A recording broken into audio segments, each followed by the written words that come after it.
I think medicine in general has been punished for increasing efficiencies. Right. And those increased efficiencies come at a significant cost. It takes a lot of R&D to build a vitrectomy machine, a new platform, and mass produce it, and that it's small and that it works. So that makes us more efficient. Same with cataract surgery. Cataract surgery, when it started, was you had to lie in bed for a week with sandbags around your head. And now cataract surgery, a efficient cataract surgeon, it's a 10, 15-minute procedure or less. The technology has improved so much, and yet reimbursement gets less and less, which is, eventually you follow that to its logical conclusion and you'll have super efficient, perfect surgery and get paid nothing for it. That's a worrisome trend, and that's driving a lot of physicians and surgeons into private equity and corporate ownership and hospital ownership, et cetera, which is a Yeah. whole other topic. Well, welcome back to the podcast. Thanks for joining us again. My name's Ben Imes. I'm your host. You were familiar with me. We're joined back on the depths of healthcare with Brian. Brian, introduce yourself, who you are, what you do. Give us the rundown. Sure. My name's Brian Jundeff. I'm a retina surgeon. So that's an ophthalmologist. So just in terms of training, a little background for audience, 4 years of medical school, a year of internship, which for ophthalmology can be anything medical, surgical, peds. I did kind of a rotating internship at Cook County Hospital in Chicago, which was an adventure. Got to see a lot of stuff, and every month it was on to something different. Then it's a 3-year residency, which for me was University of Illinois Eye and Ear Infirmary in Chicago. And then one can do a fellowship, and that can be 1 or 2 years. And in my day, there were still 1-year fellowships, and mine was in retina, and I did that at Bascom Palmer Eye Institute in Miami, and then out to work. And I've been at this for a few decades. Just you. Retina surgery is a combination of medical and surgical retina. Medical retina is treating eye diseases, retina diseases in the office, mainly macular degeneration, diabetes, vein occlusions, that sort of thing. And surgical is surgical complications of these diseases. Main thing we do a lot of is retinal detachments because they're common. But we do other things, epiretinal membranes, macular holes. These are diseases in the back of the eye. Hemorrhages from a variety of causes, including diabetes. Diabetes causes a lot of problems in the back of the eye. And kind of the newest thing we do are doing a lot of is vitrectomy for floaters. Oh, When I interesting. was in training, if anybody suggested doing a vitrectomy for floaters, he would have been kicked out of the residency program. But now it's a common procedure, and floaters can be visually disabling to people, impacting contrast sensitivity and affecting reading, driving, other things. And it used to be something you had to live with. Now we can remove them with good results. And these are floaters, like obviously that you've already like done an ultrasound or done other imaging to figure out that there's not a retinal detachment or vitreal detachment. Well, a lot of them are due to vitreous detachment. When Okay. one gets a vitreous detachment, the vitreous gel is now floating, free floating inside the eye. Yeah. And there's a ring that's attached to the optic nerve. And when that pulls free, patients often see a ring or portions of a ring. But the vitreous also liquefies. When you're young, the vitreous is a clear gel. Think Mm. of freshly made jello. And then you let the jello sit for a few weeks, and it's not so clear anymore. There's strands and clumps. In the eye, the collagen that makes up the vitreous breaks down, and it liquefies, and you have liquid vitreous and leftover strands, and optically, they can be quite disturbing. Most people have floaters to some degree, but for most, they're not visually disabling. For a small percent of the population, they're really bothersome. And by the time they see me or someone like me, they've already seen an optometrist, ophthalmologist, complained about their floaters. That doctor looked, didn't see anything wrong, and patient's really bothered and they want to know if anything can be done. And they say, well, go see the retina doc and see if surgery is an option. And for these patients, surgery often is an option. We want to make sure the symptoms are consistent with floaters and they don't have something else going on. And they have realistic expectations and understand the small but potential risks of surgery. It's, getting a pedicure or something where very little can go wrong. It's risk of infection, retinal detachment, et cetera, et cetera. So there are things that can go wrong, but it's among our most satisfied patients because the floaters can be really bothersome, and you get rid of them, it clears up your vision. It's like wearing eyeglasses and it's smudged, and you take a lens wipe and wipe them and they're clean and you can see. Yeah. It's a world of difference. So You work that's something new. Yeah, and you work in this field that it's probably very, very, I don't know, you're probably getting a lot of fulfillment from the work that you're doing. Just being able to kind of clear up these patients' vision in whichever way they need, right? Whether that, Exactly. I mean, they have to be so grateful. I mean, you must get so much fulfillment from that. Well, we really do. It's, curing the blind. That's what Jesus did. We're not putting ourselves on that level, but it's something that's in biblical days that was a miracle. And you translate it to modern times, and a patient comes in with a retinal detachment and they have hand motion vision or counting fingers and really can't see much of anything. You improve their vision and they can see again. They might be able to even read, depending on the detachment and length of it and things like that. So it really is quite remarkable when we can do things like that. Yeah, that's incredible. And now what, with a vitrectomy specifically, is this a pretty new procedure that is coming out, or has it been out for a while? No, vitrectomy has been around for a while. I think it got its start probably in the mid 70s, would be my guess. Okay. Okay. But the technology, it's like saying, cell phones. Is the iPhone you have in your pocket relatively new? No, but the cell phones of 30 years ago were the size of bricks, and they were phones, and they weren't handheld computers, which they are now. So everything is smaller, faster, better. And vitrectomy, we used to do originally 20 gauge surgery, which, from your work, 20 gauge is big. You put a 20 gauge IV, and that's a serious IV. You're not messing around. No, but we do mainly 25 gauge surgery, and the available gauges are 23, 25, and 27. It's kind of the Goldilocks effect of the middle one is the best. The 23 is a little bigger, maybe a little more efficient, but a bigger wound. 7 is, too small. Instruments bend a lot. It's not as efficient. 25 gauge is small. That's probably what you'd get your blood drawn with. Yeah. Yeah. Very cool. Very unique. And it's all self-sealing. We put in trocars and a cannula, and the instruments go through there, and you take that out and massage the wound, and it closes. So it's sutureless. Brilliant. And we've gotten a lot faster. When I was a resident, I remember 3-4 hour vitrectomies, and it was just a nightmare. Yeah. Things were improving, and now it's 30 to 45 minutes for average vitrectomy to fix a detachment or other things. So it's gotten a lot more efficient. We don't keep patients in the hospital. When I started practice, patients stayed overnight after surgery. Sometimes were even admitted the night before. If they were diabetic, they needed to get tuned up. Now it's all outpatient. They go home with a patch. We see them in the office the next day, and it's gotten a whole lot better. And because Right. we're more efficient, the government deems it worth less, so we get paid a lot less. Such Go, as go life. figure. Yeah, I know. I mean, just speaking to that in and of its, I mean, you're familiar with RVUs. I don't know if you guys Yes. work majority off of RVUs, but in our practice, for some reason, I guess there must be a bunch of orthopedic surgeons sitting on the boards, and they're like, that's the highest billable rate for my practice when it's something so simple of just popping something back into place. Whereas I can do a very complex sterile procedure at bedside and get, I don't know, 1 RVU for like an LP or something like that, a lumbar puncture. It just, I mean, we could go off on a tangent for probably 2 hours or more just about insurance reimbursements. Well, I think medicine in general has been punished for increasing efficiencies.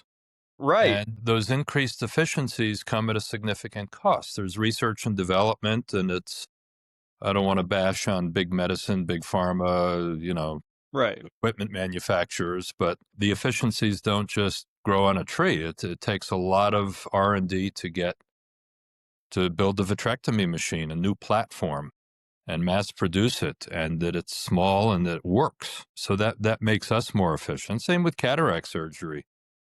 Cataract surgery, when it started, was You had to lie in bed for a week with sandbags around your head so you didn't move. And now cataract surgery, a efficient cataract surgeon, it's a 10-15 minute procedure or less.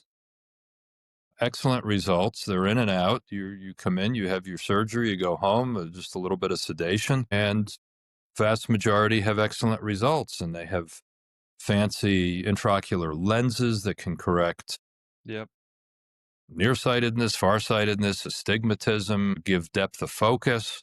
The technology has improved so much, and yet reimbursement gets less and less, which is, eventually you follow that to its logical conclusion and you'll have super efficient, perfect surgery and get paid nothing for it. So that's a worrisome trend, and that's driving a lot of physicians and surgeons into private equity and corporate ownership and hospital ownership, et cetera, which is a Yeah, whole other topic.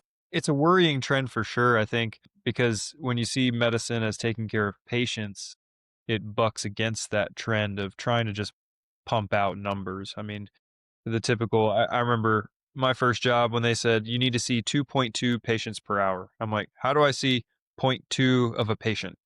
Right.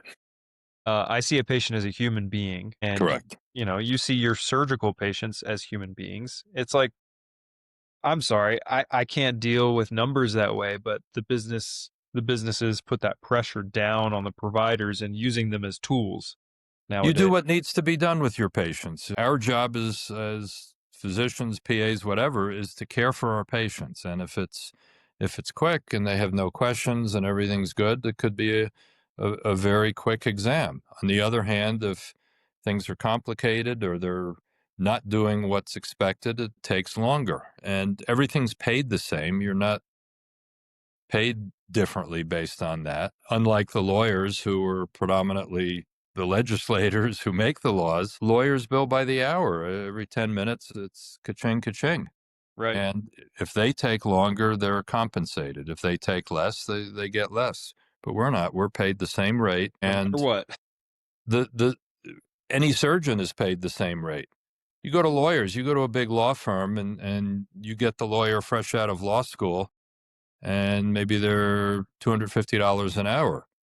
You get the senior guy that's been doing it forever, and maybe they're $1,000 an hour.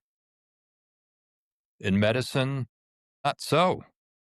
You go to the chief of cardiac surgery at Cleveland Clinic versus somebody fresh out of fellowship and wherever.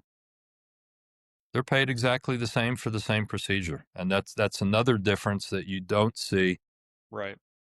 in other realms. Whether it's advertising, lawyers, you name it, there's a differentiation of quality and cost attached to it, but we're Yeah. we're all treated the same. How do you see, I mean, from a business standpoint, I mean, you opened your practice, what, back 22 years ago, I think. Is that right? Yeah, I've been in Denver for since 2004, I think. Um, yeah, we've had an interesting journey. I joined an existing retina practice. I was living and working overseas at the time and coming back stateside. Denver was always a beautiful city, and at that time it was, less so now, but that's another That's another discussion. story. That's that's the political podcast. We could talk all about that. Bad governance.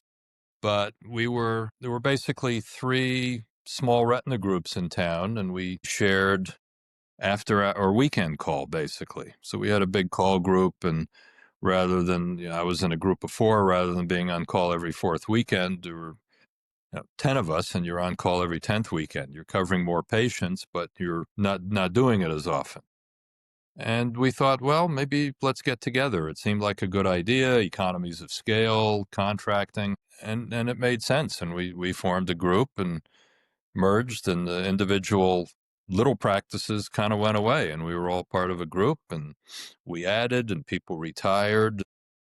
Then, 5-6 years ago, private equity came knocking on our door, and there were lots of opportunities there. We happened to go with a retina only private equity platform, which has worked out very well as far as I'm concerned. It's Interesting. Okay. our national practice partners are large retina groups in different cities around the country, peer practices to us. And over time, smaller groups have been added.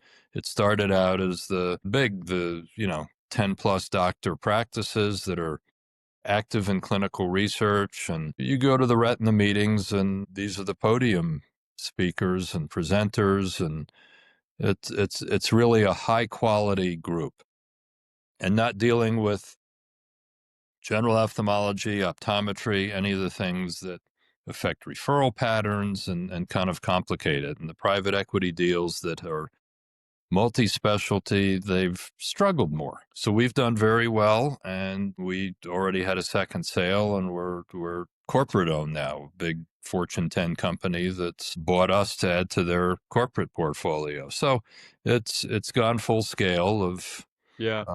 two bites at the apple, as they say in private equity, and I think we're stable where we are now. But it's been an interesting journey, and it's day to day. Our practice hasn't changed. I don't think I'm practicing any differently. Efficiency, we're always trying to be efficient and see the volume of patients we need to see. And we learn efficiency from our peer practices. The benefits have been additional revenue streams from clinical research. We can negotiate Sure. better research contracts, because if our large group takes down a study, the credentialing is all click of a button, and the sponsor will have all the credentialing stuff, Wow. because it's all like one big practice. Right. Right. At a national level, they can select which practices are going to have which studies, what makes sense based on our portfolio of studies, not everybody for themselves trying to figure out how many wet AMD studies, how many diabetic studies, et cetera. At a national level, that can be overseen. And it's like, oh, well, we have too many wet AMD studies, and practice in California doesn't have enough. So they'll get this study and you'll get a different one. Interesting. Uh, and it makes things simple for us. And they say I don't know if this is accurate, but for big pharma, every day saved in the clinical trial process is worth $1 million. So bringing a new injectable drug to market, if you have efficient practices enrolling the studies and they get enrolled quickly, that's a big savings. And we can gain share in that. We can negotiate better rates for us, because research is a lot of work. We have a research staff, we have a number of employees, and it's time consuming on our part, and Yeah. but it can be a good revenue source as well. Right. And then, Something that yeah, you probably wouldn't have had in private practice just well, alone. we would, but there's a limit to our power to negotiate. There's same with insurance rates and things like that. When you have a larger group, you have better power of negotiating, because otherwise insurers would pick off practices and play one practice against the other. When we were three smaller practices, they could say, we're going to, we'll offer it to you if you take 90% of Medicare. And as soon as you say yes, they'll go to one of the other practices in town and say, we'll give it to you for 85% and you'll be our preferred provider. And that happened in other markets where there was a bidding war down, where you're taking a smaller percent of the Medicare rate, which is not even sustainable. You're losing money, and they get people to bid themselves into a money losing proposition just to not lose the patients. And if Totally. you're a big group, you say we want 130% of Medicare, take it or leave it. Find somebody else in our metro area to see all of your patients, and they can't. So that gives us more economy of scale. Yeah, absolutely. And was it a difficult decision to come to, kind of to go through these transitions from private practice to private equity with your whole group being 10 plus? Yes, because generationally it's different and it's perceived differently. For the younger physicians, they've come out of training, and at a lot of the training programs, the academic physicians are all anti-private equity, because they're not. They're employed by the university, and to them that's the way to go. And if you go through 2-year fellowship hearing about the horrors of private equity, you come out and join a group, and 6 months later it's private equity. It's like, no, we can't do this, it's terrible. Right. And financially it can be different depending on how long been with the practice, whether you're a partner, because with private equity, you're selling a portion of your revenue, and that's monetized, and you get stock and money for that. And how that sale is treated. Is it a long-term capital gain, short-term? And that has to do with how long you're with the practice and how long you've been a partner. There are things that there's no wiggle room on, and it's so that creates some generational conflict. But that's unavoidable. And when you join, if you join later, then there's you weren't a founding member. It's like if you were a founding member of Google, guess what? Your stock's worth a lot more than somebody that joined 10 years later. Yep. That's That's how it is. that's business in general. That's unavoidable, and it's kind of luck of the draw of when you were what stage of career. But for the younger docs also, if there's a significant amount of cash in the private equity purchase, that's the type of money that took a lot of us of my generation, a decade or more to earn. And all of a Yeah. sudden you have it early stage of your career. It's money that have well invested. Yeah. You'll have Like a you. well-funded retirement. So it's, um, there are pros and cons, and depending on where you sit in the boat and how you look at it, it's good things, bad things. But overall, I think it's a good thing, and it's Sure. kind of hard to buck that trend. You can try, but it's the challenges of independent practice are significant, and that's why we've seen anesthesia, a lot of the medical subspecialties, surgical subspecialties, orthopedics, derm, private equity's buying everything up. PT, dental, you name it. Eventually, is it a house of cards that's going to collapse? I don't know. There have been iterations of this years ago. 20, 25 years ago, there were these buying groups that were buying up practices. Right. I think it was less transparent and less fair, and there's stories of the senior guy in the group making out like a bandit and everybody else getting a lot of nothing. Right. But now it's not like that, and I think there's a lot more equity among partners and not trying to give anybody a bad deal. No, totally. But I think there's the big, oh, go ahead. yeah, there's certainly benefits to this large group practice, because Yeah.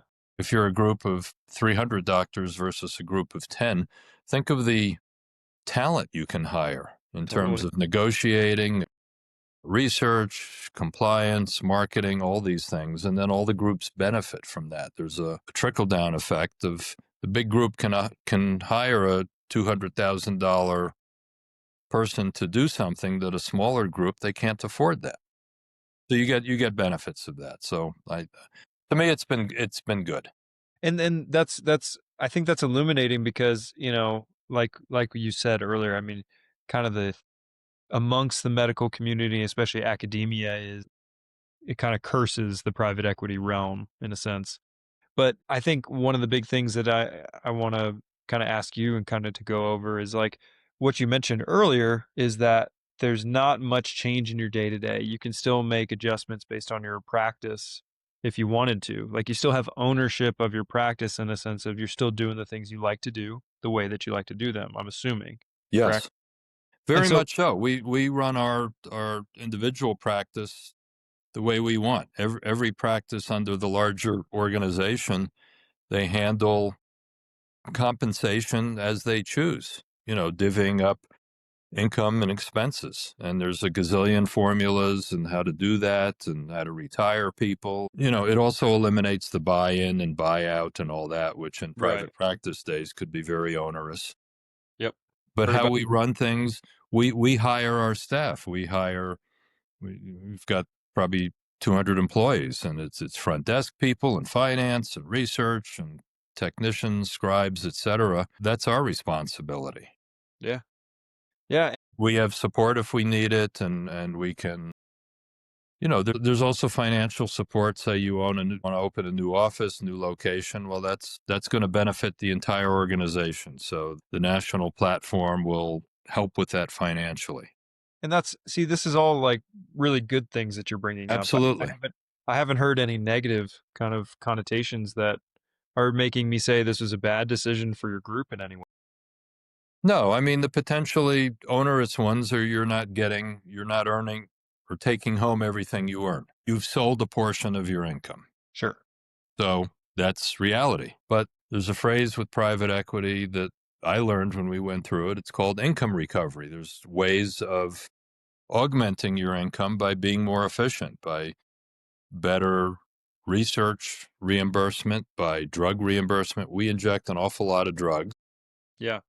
and these drugs have a cost, and there's complicated formulas to figure out how much you make afterwards. And in terms of discounts and rebates and volume discounts, just like you would anything else, like any other business. That's if you're United Airlines and you're buying Coke products for your planes, if you're buying a lot more than a movie theater, guess what? You're going to pay a better price. United is going to pay less per volume of Coca-Cola than, some restaurant will. That's the nature of business. So it's nothing unethical or untoward. It's Yeah. reality of business. You buy more, you can negotiate better pricing, and we can as well. When you were going through this whole process with your team, was this a big learning experience for you just because you had been the one kind of, running the gamut of, business ownership 101? What are the ins and outs? How much am I producing versus how much you're producing? That kind of stuff. There was a lot to learn and a lot to digest. And fortunately, we had an executive committee of three of the physicians that were kind of leading the way on this. And fortunately, I was not on the executive committee at that time because this was also during COVID, and that was another disaster of sorts. We weathered that well, but that was, you know, huge disruptive event, and then private equity on top of it, and figuring that out, and learning what does it all mean, and making sure we're getting a fair deal, and making sure all the partners are, their concerns are allayed as best as possible. But yeah, there's always uncertainty, and especially in private equity, you hear horror stories, and they're out there. There are examples in my market of orthopedic groups and anesthesia groups, and people are quitting and suing each other, and it's a nightmare. And we've not had that, so it's been good. Consider that a blessing. It could have been. It is. There are a lot of senior docs within the national practice that are still at it, and guys that could be retiring and just say, I'm done with this. I've got enough money to live my remaining years, and I'm out of here. But they enjoy their work, and they're staying in it, and they like what we've built. So that's a good sign. It's Yeah, some people took the money and ran, and that's fine. Everybody does their own thing, but there hasn't been a mass exodus. Right. Right. And that's the big key. Well, It that's didn't force that's anybody that's out. a fear, and it's how Yep. you structure purchases and second purchases to kind of vest it and keep people around, and make it worthwhile for people to stay. Retirement's another daunting thing to think about, because I guess the biggest fear is you don't want your money to run out. People are living a lot longer. We all want to live a long time, but in the retina world, we take care of a lot of older patients, and we get a daily firsthand experience of what aging is like. But Not you not just the at the eyes, same. but the heart, the Yep. cancers, the mobility, the you name it. But at And the same time, you don't want to you don't want to work to 70, unless you really enjoy it, right? that's correct. Yeah. And you mentioned earlier about business of medicine. Nobody talks about retirement. That's a major transition in life. Yeah. Socially, Purpose wise. personally, family, economically. Nobody talks anything about that. Yeah. And It's just there's assumed. no education. It's just something that magically happens. Right. And Right. if it's not done well, there are a lot of people that, retire and they're bored, and uh, then they decline Yep. The wheels can mental, fall off mental, very quickly. mentally, physically, and health issues, and they're dead all of a sudden. It's like, how did that happen? This was somebody that was smart and vibrant and working hard. Well, you can't go from, running at 80 miles an hour to, 5 miles an hour and expect that Your mind and your body are magically going to adapt. That's something that's overlooked and would probably be a good subject for you to explore on other podcasts. Yeah, I was even going to dip our toes in now. I mean, it's building what I interpret. Obviously, I'm not anywhere close to retirement, but I interpret it as you build good rhythms. And if your rhythms start to become very healthy throughout your career, throughout your life, when raising your family and kind of, Hmm. progressing in your career, then once you get to the point of maybe considering retirement, you already have these rhythms in place to where your career doesn't quite, it defines like what you did, and it gave you enough to be able to retire in terms of a financial aspect. But did you also have identity outside of that where you had activities or, a social support, and, that kind of things? I think those things are overlooked. You have to have things that you do, things that provide meaning to your life. You have to have that reason to get up in the morning and what you're going to do. Totally. And even if it's, a day doing nothing, well, a day doing nothing turns out into a day doing a lot of things. And you just have to be flexible because things happen in life. I lost my wife 4 years ago, and that's, that kind of threw a wrench in things. And it was all the best laid plans all of a sudden kind of blew up. So it's kind of reinventing life. And that can happen in retirement as well. You retire and you're going to do this, this, and this. And you have a Big hip difference on replacement. the You head. can't Yeah. you can't travel that well. You can't sit on a plane for 12 hours. The big journeys across the Pacific and to Africa and here and there, you can't do it all of a sudden, or you're on oxygen, or who knows what. I see these things in my patients on a daily basis, and that's one of the advantages of being in a geriatric practice, which retina really is. Macular Yeah. degeneration is 70s and 80s predominantly. And then diabetics are sick, and you watch them year after year as they age faster than non-diabetics in terms of their appearance and their health. And, they've got their glucose monitors and this and that and insulin pumps and getting a new kidney, and they lost a toe or a foot. And you see how things change, and gives you an appreciation for your own health and motivation to stay healthy. Like, I'm going to the gym after this. So these are things you have to do to maintain your health, and intellectually you have to do the same. And things like doing a podcast like this is a good way to do that. And I mean, I was even going to tab you as like saying, like, even doing clinical research still, like, there's still things you can do to kind of stay on top of learning and kind of keeping your mind sharp, you know? Well, for me, my hobby is as a writer. I'm a Oh, let's talk about that. opinion writer. Well, probably about, I don't know, 12, 13 years ago, probably the time that, I should be having a midlife crisis and getting a Harley. My youngest was in high school and, busy with his world. And I went back and got a master's degree in healthcare leadership from University of Denver. You go to class one night a week, and I mean, I needed something more than just doing eyeballs. And but part of that process is doing a lot of writing, a lot of papers. And one of my professors said, "Oh, you should condense this 25-page paper into a 800-word op-ed and send it to the Denver Business Journal." It was about healthcare reform. Lo and behold, they published it, and I was quite surprised. And I thought, well, that wasn't so hard. I probably have 1,200 articles under my belt at this point. But Wow. I write about current events, political issues, and yeah, you have to think. You have to watch the news, you have to pay attention, and then you have to come up with an idea and put pen to paper and write it. And there's still a market for written op-eds and all that. Not everything is podcasts, and I'm not looking to be Joe Rogan or Tucker Carlson. So that's a bigger undertaking. But writing, I can do. I can do anytime. I can do at lunchtime. I can have an idea in the clinic, and 5 minutes between patients, I can knock out a paragraph or two. By lunchtime, almost have a draft.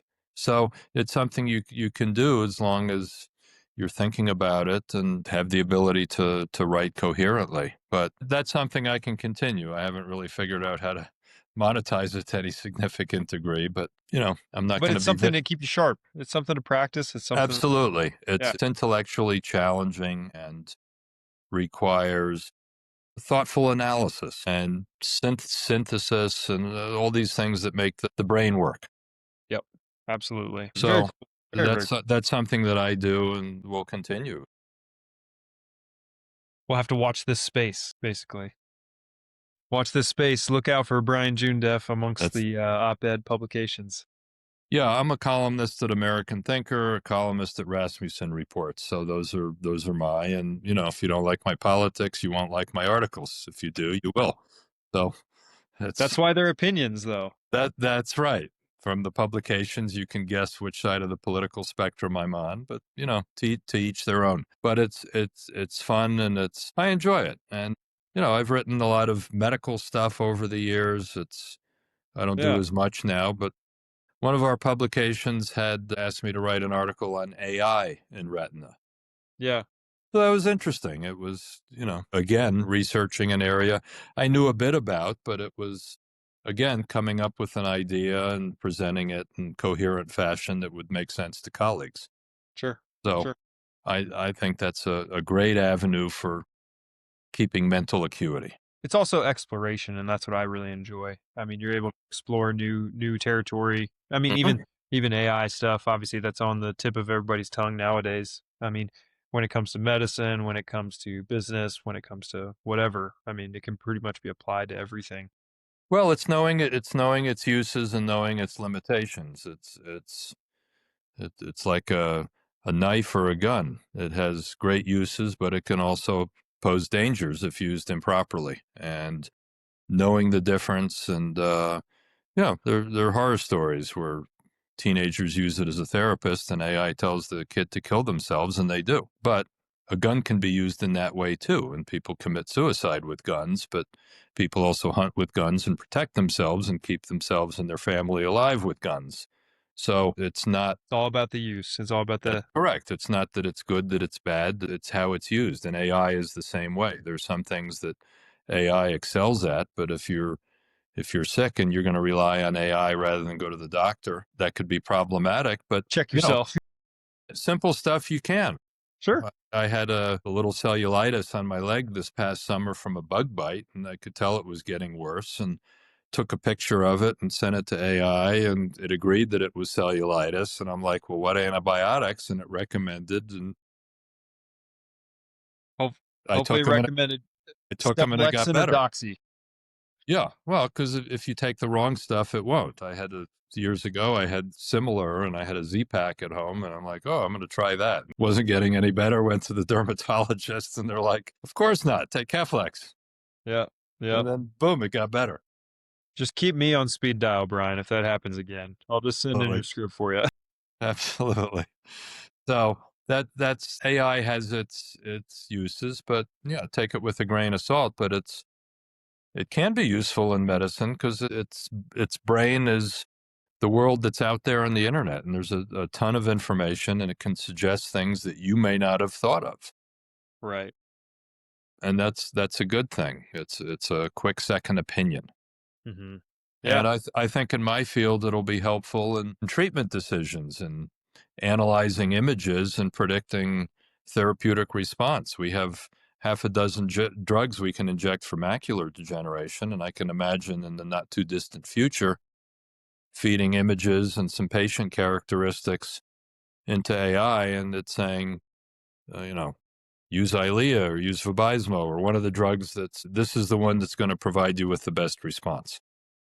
And it has to learn somehow, right? I mean, that's the beauty of it. It has to, like, if you teach the machine, it continues to learn based off of results and based off of the information that's given. And We have so, a large practice of 300 plus doctors that are generating yeah, so much info. dozens of images a day, and you have data and connect it to electronic records, and it's if that's the database, that's huge. That can help us. It can help pharma. It can help them, you know, analyze their drugs and how they're performing. Real world data. Clinical trial is Yeah, that's kind of a perfect world. It's treatment naive patients and they're all motivated and they're relatively healthy. And it's not the real world where we're treating everybody and they failed on two medicines already. And, what to do next? It's, kind of like psychiatrists. They have a patient that's depressed and you've got 15 antidepressants. And I mean, is there more science to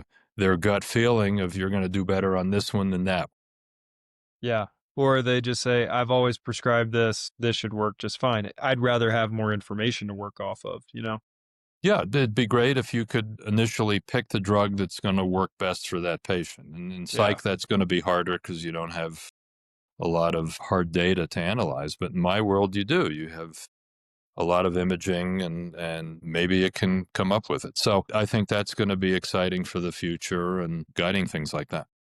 I'm excited to see it too. I mean, with my other interviews, and my listeners have been very aware that people are very intrigued. So we'll see where that kind of continues to progress.